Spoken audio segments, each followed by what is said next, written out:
Makan sumsum habis separuh, separuhnya dimakan mamat.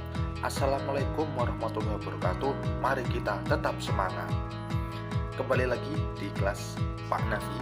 Di semester ini kita akan belajar mengenai statistik.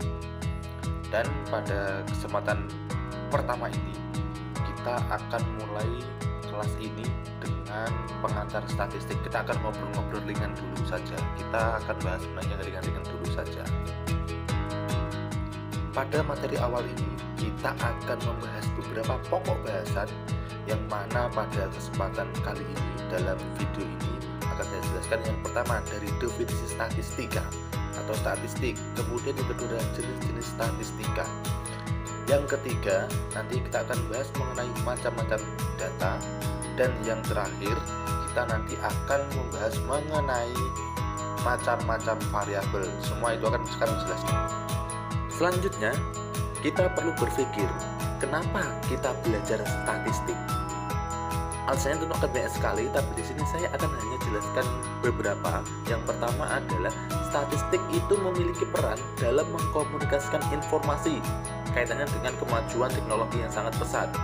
Kemudian yang kedua adalah statistik itu digunakan untuk mengkomunikasikan ide-ide yang didapat dari penelitian ataupun observasi secara tepat dan efisien. Selain dua alasan tersebut, tentu ada alasan-alasan yang lain, ada banyak sekali. Sekarang kita akan mendefinisikan statistika dan statistik.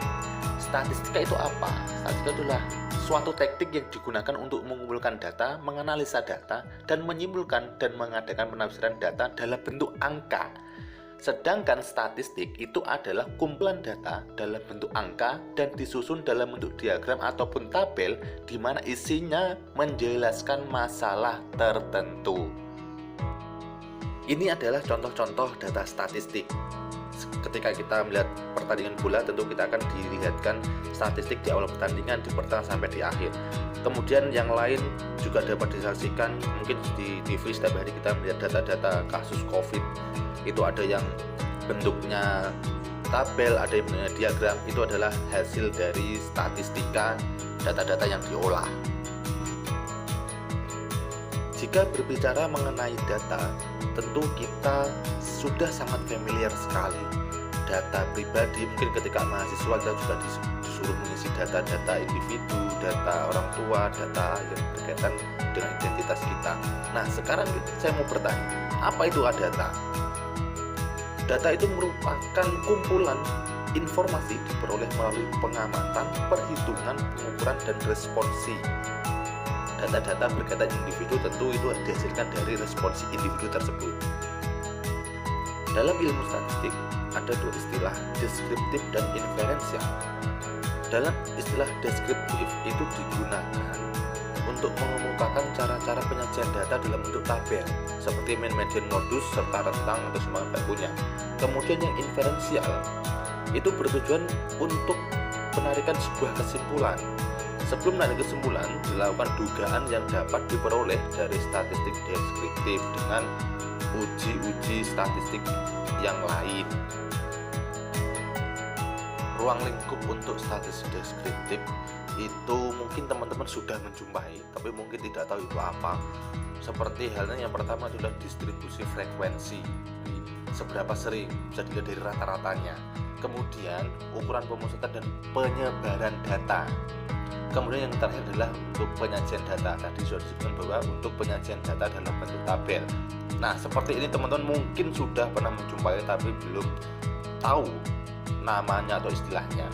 Kemudian yang kedua, yang selanjutnya itu adalah ruang lingkup statistik inferensial tadi. Teman-teman kalau melihat dadu tentu ada dalam benak kita probabilitas atau peluang. Jadi ketika kita bermain dadu, kita lempar, yang muncul angka berapa itu menjadi sebuah peluang kita. Kemudian yang selanjutnya adalah estimasi parameter. Yang ketiga itu distribusi data, dan yang terakhir ada analisis regresi dan korelasi. Dalam statistik terdapat beberapa elemen. Elemennya itu meliputi dua hal. Yang pertama, dalam statistik itu terdapat istilah populasi. Nah, apa itu populasi. Kemudian yang kedua itu adalah sampel. Nah, apa itu sampel? Nah, sekarang tolong teman-teman siapkan kertasnya untuk membuat atau menuliskan apa itu populasi dan apa itu sampel, kemudian dijawab dalam sebuah kertasnya, kemudian nanti dikumpulkan ketika teman-teman sudah ada dalam kelas. Seperti itu. Di sini tampak what is population in sample.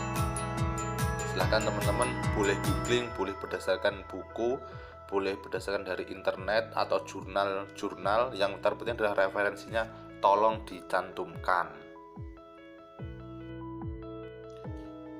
Sebelumnya sudah dijelaskan mengenai data. Apa itu data? Adalah kumpulan informasi yang diperoleh melalui pengamatan, penghitungan, pengukuran, dan responsi. Nah, dalam statistik itu data itu diklasifikasikan dalam 4 bentuk. Yang pertama adalah sifat, kualitatif dan kuantitatif. Kemudian adalah sumbernya, yaitu primer dan sekunder. Kemudian yang ketiga itu dari proses memperolehnya, sensus dan sampling. Kemudian yang keempat adalah waktu pengumpulannya, cross section dan time series. Nah, sekarang apa itu data kualitatif dan kuantitatif? Silahkan tuliskan dalam lembar kerja tugas yang sama dengan sebelumnya.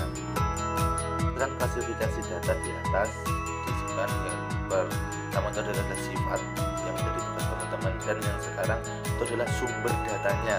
Dari mana sih data-data yang akan diolah secara statistika yang akan ditampilkan dalam video statistik? Yang pertama adalah primer, kemudian yang kedua sekunder. Data primer itu didapatkan dari proses observasi dan survei ataupun eksperimen. Kemudian kalau yang sekunder itu didapat dari media cetak maupun media online. Tujuan penyajian data setelah diolah secara statistika yang pertama itu adalah memberikan gambaran yang sistematis mengenai peristiwa hasil penelitian atau survei atau observasi. Kemudian yang kedua adalah data lebih cepat ditangkap dan lebih mudah dimengerti. Kemudian yang selanjutnya adalah memudahkan dalam membuat analisa data. Yang terakhir, ayat keempat adalah membuat proses pengambilan keputusan dan kesimpulan lebih cepat, tepat, dan akurat. Selanjutnya mengenai macam-macam variabel. Yang pertama itu adalah variabel independen atau variabel bebas yang mempengaruhi atau menjadi sebab perubahan atau timbulnya variabel dependen. Kemudian yang kedua adalah variabel terikat atau dependen, variabel yang dipengaruhi oleh variabel bebas X, Y. Kemudian variabel moderator itu adalah variabel yang ada di tengah-tengah yang bisa memperkuat atau memperlemah antara kedua variabel X dan Y. Yang terakhir adalah variabel intervening. Variabel intervening juga sama, hampir sama seperti variabel moderator tetapi tidak dapat diukur. Oke, cukup sekian dan terima kasih buat teman-teman atas atensinya.